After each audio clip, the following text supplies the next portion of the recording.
اعوذ باللہ من الشیطان الرجیم بسم اللہ الرحمن الرحیم اللہم صلی وسلم علی سیدنا و مولانا محمد وعلی آلہ وصحبہ وبارک وسلم۔ سامعین محترم، نبی کریم صلی اللہ علیہ وآلہ وسلم مسند عدل پر اس اہم ترین عنوان کے حوالے سے چند ضروری گزارشات آپ کی خدمت میں پیش کرتا ہوں۔ اللہ کریم نے امام الانبیاء علیہ السلام کی عادلانہ عظمت کو اس انداز میں بیان کیا سورہ نساء کی آیت نمبر 65 میں کہ فَلَا وَرَبِّكَ لَا يُؤْمِنُونَ حَتَّى يُحَكِّمُوكَ فِيمَا شَجَرَ بَيْنَهُمْ ثُمَّ لَا يَجِدُوا فِي أَنفُسِهِمْ،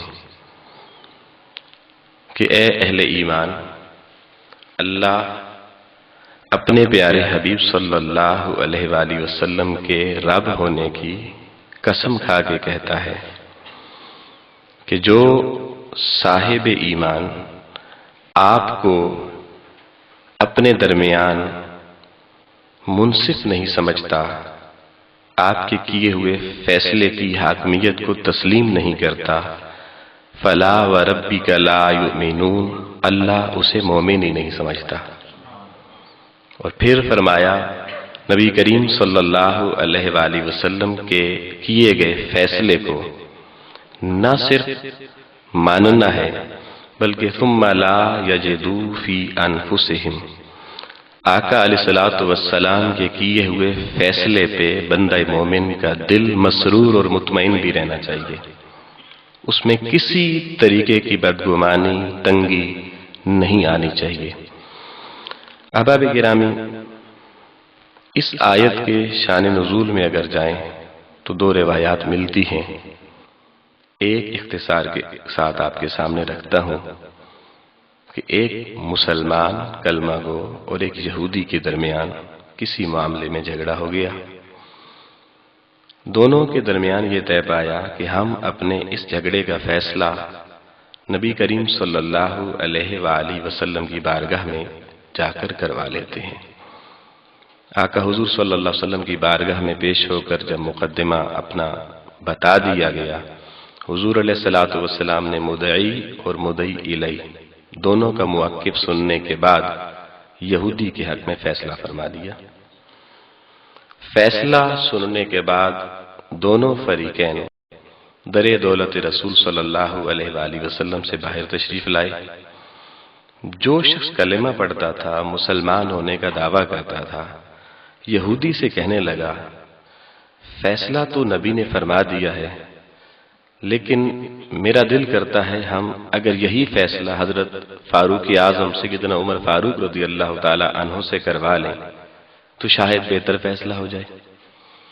یہودی چند لمحے سوچتا ہے اور پھر اس کے خیال میں یہ بات آتی ہے کہ ہو نہیں سکتا کہ دربار محمد مصطفیٰ صلی اللہ علیہ وآلہ وسلم کی خیرات پانے والا اور دعائے رسول سیدنا فاروق اعظم رضی اللہ تعالی عنہ ہو اور فیصلہ نبی کے فیصلے کے برعکس آ جائے۔ اس نے کہا چلو اگر تمہاری رضا اور خوشی اسی میں ہے تو فیصلہ حضرت فاروق اعظم سے کروا لیتے ہیں۔ پہنچے دونوں احباب حضرت سیدنا فاروق اعظم رضی اللہ تعالی عنہ کے در دولت پر، دروازہ کھٹکھٹایا، آپ باہر تشریف لائے، پوچھا کیا معاملہ ہے؟ تو یہودی کہنے لگا حضور معاملہ تو ہمارے درمیان جھگڑے کا تھا اور فیصلہ ہم نے آپ کے نبی سے کروایا، انہوں نے میرے حق میں فیصلہ کر دیا۔ یہ کلمہ تو پڑھتا ہے لیکن اس نے کہا کہ نبی کے فیصلے کے بعد حضرت فاروق اعظم سے فیصلہ کروا لیتے ہیں، اب ہم اپنے جھگڑے کا فیصلہ آپ سے کروانے کے لیے آپ کی خدمت میں حاضر ہو گئے ہیں۔ احباب گرامی کے ناظرین محترم، حضرت سیدنا فاروق اعظم رضی اللہ تعالیٰ عنہ نے نیام سے تلوار نکالی اور اس کلمہ کو، کلمہ پڑھنے والے کا سر تن سے جدا کر دیا۔ مدینے کی گلیوں میں شور مچا کہ حضرت فاروق اعظم رضی اللہ تعالیٰ عنہ نے ایک مسلمان قتل کر دیا ہے۔ اور آپ نے اس موقع پر ایک جملہ ارشاد فرمایا. آپ نے کہا کہ جس بدبخت کو محمد رسول اللہ صلی اللہ علیہ وسلم کا کیا ہوا فیصلہ منظور نہیں ہے، اس کا فیصلہ پھر عمر کی تلوار ہی کر سکتی ہے. اب جب شور اٹھا اور مقدمہ حضور علیہ الصلوۃ والسلام کی بارگاہ میں پیش کیا گیا کہ عمر نے ایک مسلمان قتل کر دیا ہے، تو منافقین، مشرکین اور کافر لوگ بہت خوش ہوئے. حضرت فاروق اعظم رضی اللہ تعالیٰ عنہ، جن کے کلمہ پڑھنے کے بعد اذانیں بھی بلند ہوا کرتی تھیں، جماعتیں بھی اوپن ہونا شروع ہو گئی تھیں، آج قصاص میں بدلے میں عمر قتل کر دیا جائے گا اور چلیں پھر نمازیں، اذانیں محدود کمروں میں ہو جائیں گی. دوستان محترم، یہ آقا علیہ الصلوۃ والسلام کی بارگاہ میں اس قتل کا فیصلہ کرنے کی کہا گیا. حضور نبی کریم صلی اللہ علیہ وآلہ وسلم نے چند لمحوں کے لیے توقف کیا اور آسمانوں سے یہ فیصلہ اللہ پاک نے ارشاد فرما دیا: فَلَا وَرَبِّكَ لَا يُؤْمِنُونَ حَتَّى يُحَكِّمُوكَ فِيمَا شَجَرَ بَيْنَهُمْ. حضرت سیدنا فاروق اعظم کے مستقبل کا فیصلہ آیا. آقا علیہ الصلوۃ والسلام کے فیصلے کی حقیقت کا فیصلہ آیا، اور وہ کیا کہ اے میرے پیارے محبوب صلی اللہ علیہ وسلم، تیرے رب ہونے کی قسم کھا کے رب یہ حکم بھیج رہا ہے، جو تیرے فیصلے کو حتمی فیصلہ نہیں سمجھتا، رب اسے مومن نہیں سمجھتا. تو فاروق اعظم نے مسلمان نہیں مارا، مسلمان نہیں قتل کیا. لا یؤمنون حتی یحکموک فیما شجر بینہم. جس نے میرے رسول صلی اللہ علیہ وسلم کے کیے ہوئے فیصلے کو چیلنج کیا، وہ مردود ٹھہرا، مومن نہیں ٹھہرا.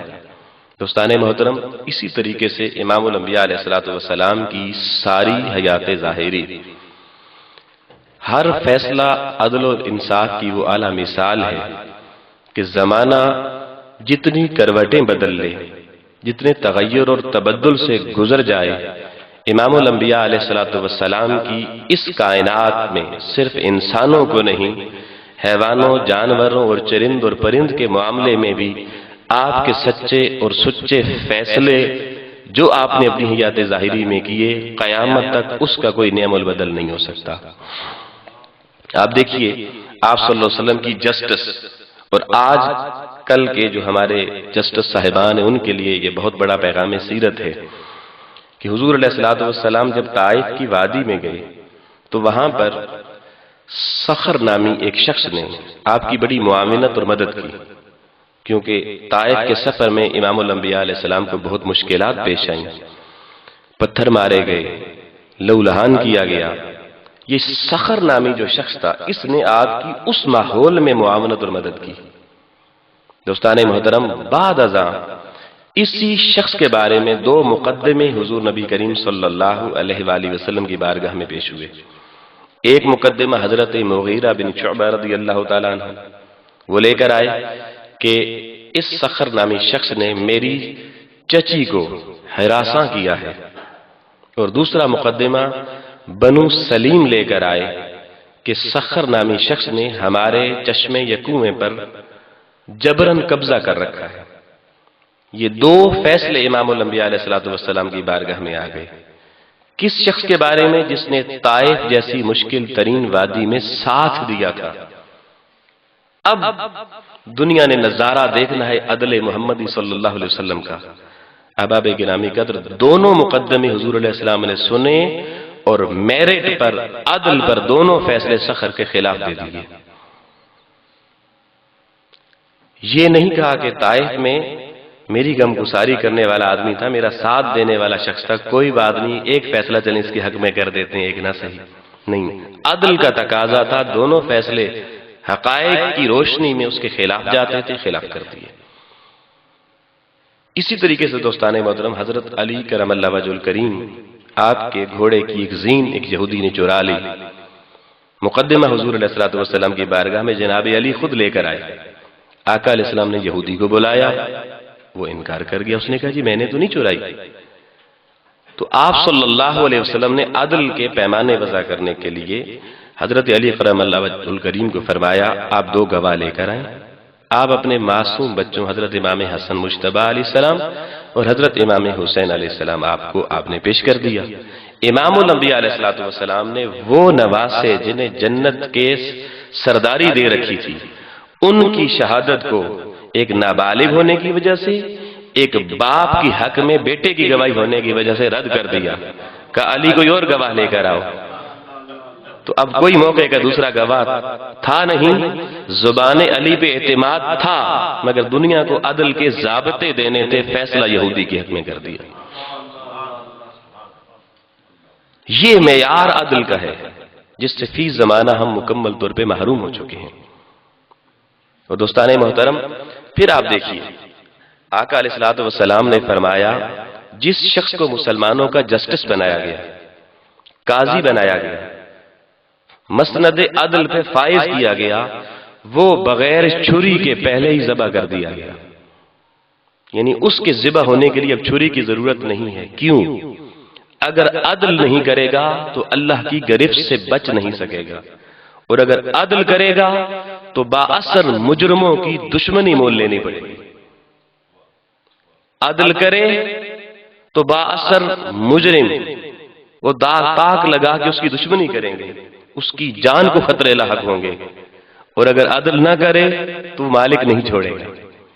تو امام الانبیاء علیہ السلام نے اس کرسی عدل کو بڑی سینسٹیو اور حساس کرسی قرار دیا۔ فرمایا اس پر فائز ہونے والا شخص چھری کے بغیر ہی ذبح ہو جاتا ہے۔ پھر دیکھیے امام الانبیاء علیہ السلام نے اس عدل کے لیے اصول وضع فرمائے۔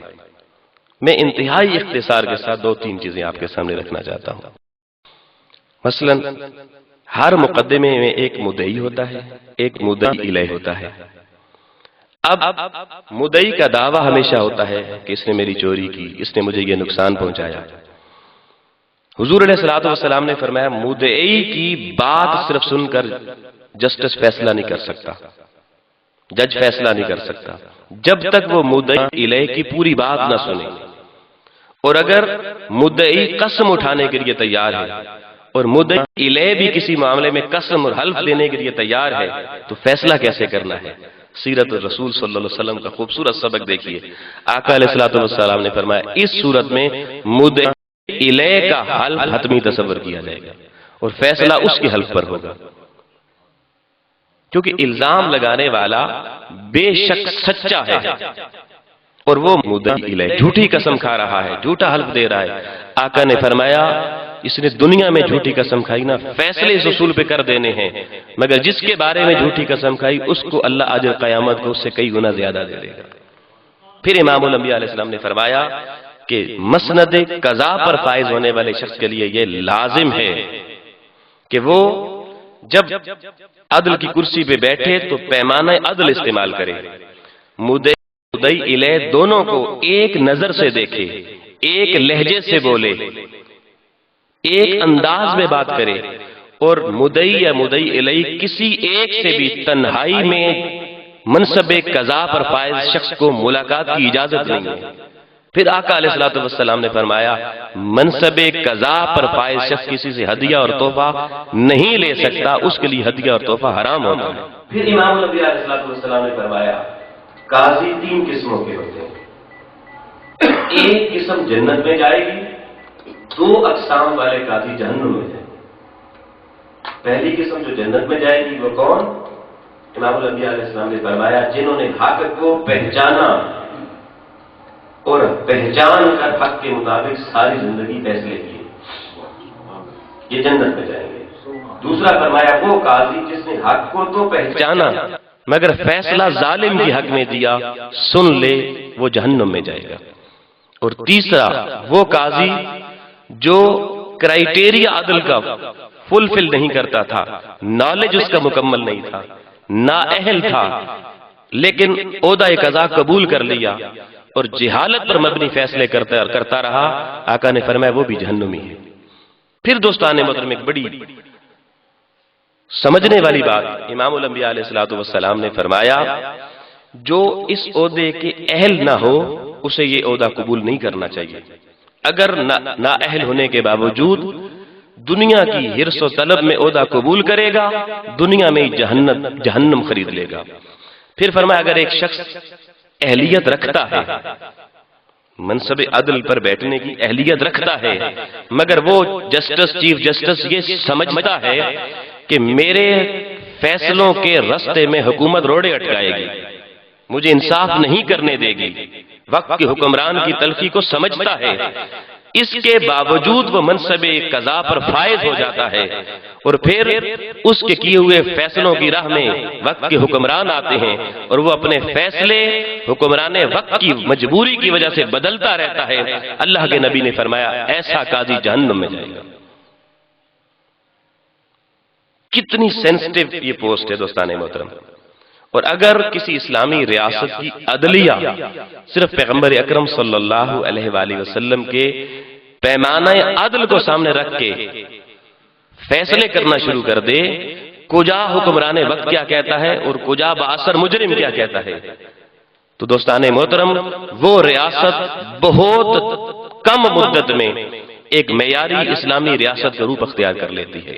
اللہ نے اپنے پیارے حبیب صلی اللہ علیہ وآلہ وسلم کو قرآن مجید میں بے انتہا مقامات پر عدل کرنے کا حکم دیا، پھر عدل کو پسند کرنے کی بات کی، اور یہاں تک بھی بتایا کہ مسلمانوں کے معاشرے میں ایسے لوگ بھی ہوتے ہیں کہ الم تر الی الذین یزعمون انہم، کہ تم نے کیا ایسے لوگوں کو دیکھا جو کہتے ہیں آمنوا بما انزل الیک وما انزل من قبلک، جو کہتے ہیں ہم اس کتاب پر ایمان لائے، اس میں جو نازل ہونے والی چیزیں ان کو مانتے ہیں اور پہلی کتابوں کی چیزیں بھی مانتے ہیں، مگر یریدون، مگر ارادہ کیا رکھتے ہیں کہ اپنے فیصلے کس سے کروائیں، الی الطاغوت، طاغوت سے فیصلے کروائیں۔ یعنی ایسے لوگ امت مصطفیٰ میں موجود ہوں گے جو ایمان تو لائیں گے، ایمان کی بات تو کریں گے، مگر اپنے جھگڑوں کے فیصلے پیغمبر اکرم صلی اللہ علیہ وسلم کی دی ہوئی کتاب کے مطابق کروانے کی بجائے اس نظام کی طرف جائیں گے جو طاغوت کا نظام ہے۔ اس آیت کے آخر میں کہا گیا ہے کہ وہ شخص پھر شیطان کی ضلالت کا شکار ہوگا اور اس کا فیصلہ بھی شیطانی فیصلہ اسے ملے گا، رحمانی فیصلہ نہیں ملے گا۔ آج ضرورت ہے کہ ہم اپنے ان چینلز کے ذریعے، ہم اپنے محراب و منبر کے ذریعے اس قوم کو حضور نبی کریم علیہ السلام کے اعلیٰ عدل کے پیمانوں سے روشناس کروائیں، اور ہمارے علماء کو چاہیے، فضلاء کو چاہیے، عمائدین کو چاہیے کہ ہمارے موجودہ جو سٹرکچر، انفراسٹرکچر ہے ہماری عدلیہ کا، اس کو پیغمبر اکرم صلی اللہ علیہ وسلم کی مسند عدل کے مطابق لانے کے لیے ہمیں جدوجہد کرنی چاہیے۔ ہم معاشرے میں جتنا مرضی دین کی آبیاری کے لیے کوشش کریں، یاد رکھیں اس وقت تک دین آپ کو عملی صورت میں معاشرے میں نظر نہیں آ سکتا جب تک معاشرے کو محمد عربی کی مسند عدل کے مطابق عادلانہ فیصلے نہیں ملیں گے۔ کو عدل ملنا شروع ہو گیا تو میں سمجھتا ہوں یہ امت بہت جلد اپنے سوئے ہوئے مقدر کو پھر سے جگا کر دنیا میں اسلام کے نظام کی خیرات اور برکات سے پھر مستفید ہونا شروع ہو جائے گی۔ وآخر دعوانا الحمدللہ رب العالمین۔